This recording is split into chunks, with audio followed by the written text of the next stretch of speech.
আপনি আপনার Facebook ID থেকে ইনকাম করতে পারবেন কিনা এটা আপনি কিভাবে চেক করবেন? আপনি কি করবেন, প্রথমে চলে আসবেন আপনার যে ফেসবুক থাকে এইখানে।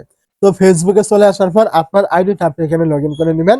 যে আইডিতে আপনি চেক করবেন যে এইখান থেকে আপনি ইনকাম করতে পারবেন কিনা।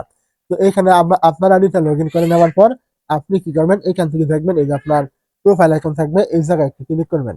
এইখানে ক্লিক করে দেওয়ার পরে এখান থেকে দেখবেন ড্যাশবোর্ড নামে একটা অপশন থাকবে, আপনি এইখান থেকে এই ড্যাশবোর্ডে একটু ক্লিক করবেন।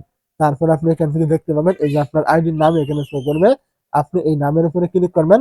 তারপরে এখান থেকে আপনি দেখতে পাবেন এই যে এখানে প্রোফাইল রেকমেন্ডেশন নামে একটা অপশন থাকবে, আপনি এইখানে ক্লিক করবেন। এই জায়গায় ক্লিক করে দেওয়ার পরে এখান থেকে আপনি দেখবেন এই যে রেকমেন্ডেবল, এইটা আপনার রেকমেন্ডেবল আছে কিনা। যদি এখান থেকে কোনো ক্রমে আপনার এইটা এখান থেকে রেকমেন্ডেবল না থাকে, নট রেকমেন্ডেবল অথবা রেকমেন্ডেবল সাসপেন্ড এরকম থাকে, তাহলে কিন্তু আপনি এখান থেকে কোনোদিনও ইনকাম করতে পারবেন না।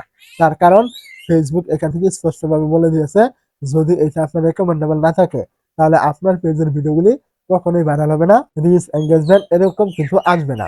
তো যদি আপনার এখান থেকে রিচ এঙ্গেজমেন্ট, ভিডিওতে ভিউজ না আসে, তাহলে আপনার এখানে আপনি ইনকাম করবেন কিভাবে? কোনোদিনও কিন্তু সম্ভব না। তো তারপর আপনি কি করবেন, এখান থেকে দেখবেন একটু নিচে আসলে এইখান থেকে আপনি দেখতে পাবেন প্রোফাইল স্ট্যাটাস। আপনি কি করবেন, এইখানে ক্লিক করবেন।